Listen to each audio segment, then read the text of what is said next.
intentional second-degree murder while committing a felony, find the defendant guilty.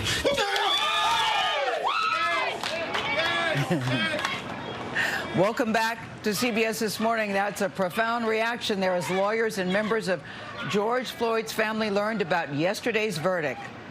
Look at the happiness in that room. We are joined by Philonise Floyd. That's George Floyd's brother, his younger brother, by the way, along with Floyd family attorney. That, of course, is Ben Crump. Good morning to you, gentlemen. I'm wondering if either one of you got any sleep last night. I'm wondering what it's like to be on cloud nine this morning. Ben? It feels. Go ahead. I did manage to get a couple of hours of sleep, and I was very happy Philonise was able to get some sleep because he had not been sleeping. No, I'm sure. Philonise, take us to that moment when you heard the verdict. It's our understanding that you were praying as you were waiting for the verdict to be announced. Take us when you heard the verdict and what it was like for you in that room last night. Oh, God. Before I even went into the courtroom, I was pacing back and forth. And Ben and my wife were like, hey, just be comfortable, do what you have to do. And the moment that I got in the courtroom, I started praying. And I prayed for like 30 minutes because it took 30 minutes for the judge and the jury to come out. But the moment I heard guilty, guilty, and guilty, I was excited, I was happy, because African-American people, we feel that we never get justice. We feel like it's just us all the time. Ben, if I can follow up on that, to that point, to Philonise's point, we heard the Minnesota Attorney General afterwards say, this is not justice yet, but this is accountability. What do you make of that?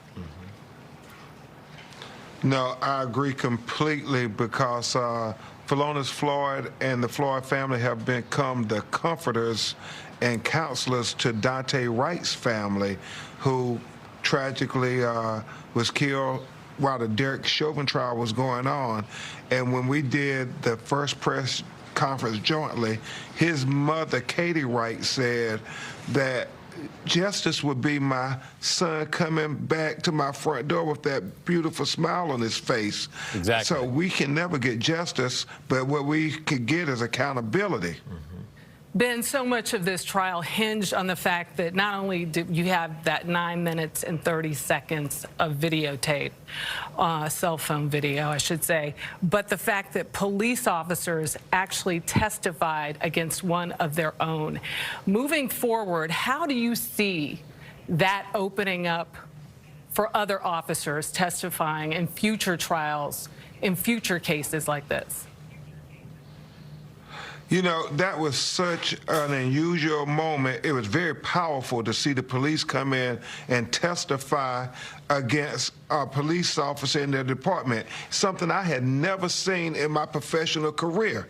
And our prayer, our fervent prayer, part of George Floyd's legacy, is that this will be a precedent, that we have people go do what they want people in our community to do all the time. They say if you see something illegal or unjust, they want us to tell. Well, the police can be the example for us in the community. You know, Ben, I think it's interesting. Everybody is talking about Darnella Frazier in that video, because if she hadn't had that video, we would never know about this.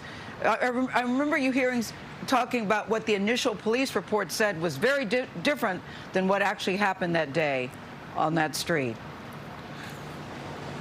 Yes, ma'am, Gayle King, because so often the standard police narrative is, well, we're going to justify the police actions, and people just accept it because everybody wants to believe the police. And that first police report said nothing about them having their knee on George's neck, about them having their knees in his back. It said he was resisting arrest and he died of natural causes. That's what the first report said.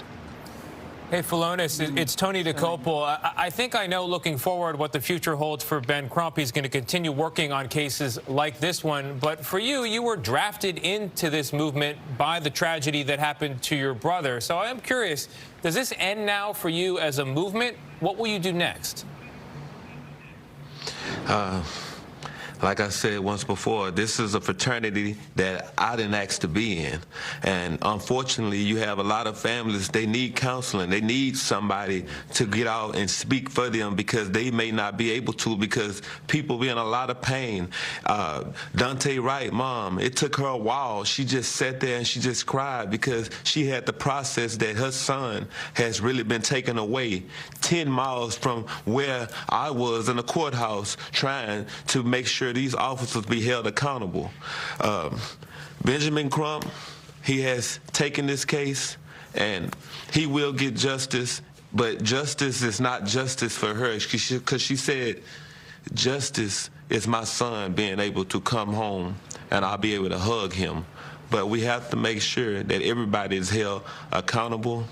And I started my institution called the Philonise and Floyd Institution for Social Change, and I'm turning my pain into purpose to be able to get out and help others all across this world, not just here in Minneapolis, but everywhere in different countries too. Well, many people are hoping that this is a change that they've been waiting for. Before we go, Ben, how is little Gianna Floyd doing? Well, you know, she was in the courtroom with us, and Attorney Miller, her mother, and she was just lighting up the room with her smile. Yeah, she's George. That's George. Yes, He's in her. She smiles. Yes, she we'd like to laughs. know that. Everything like George. We'd like to know that. Thank you both very much.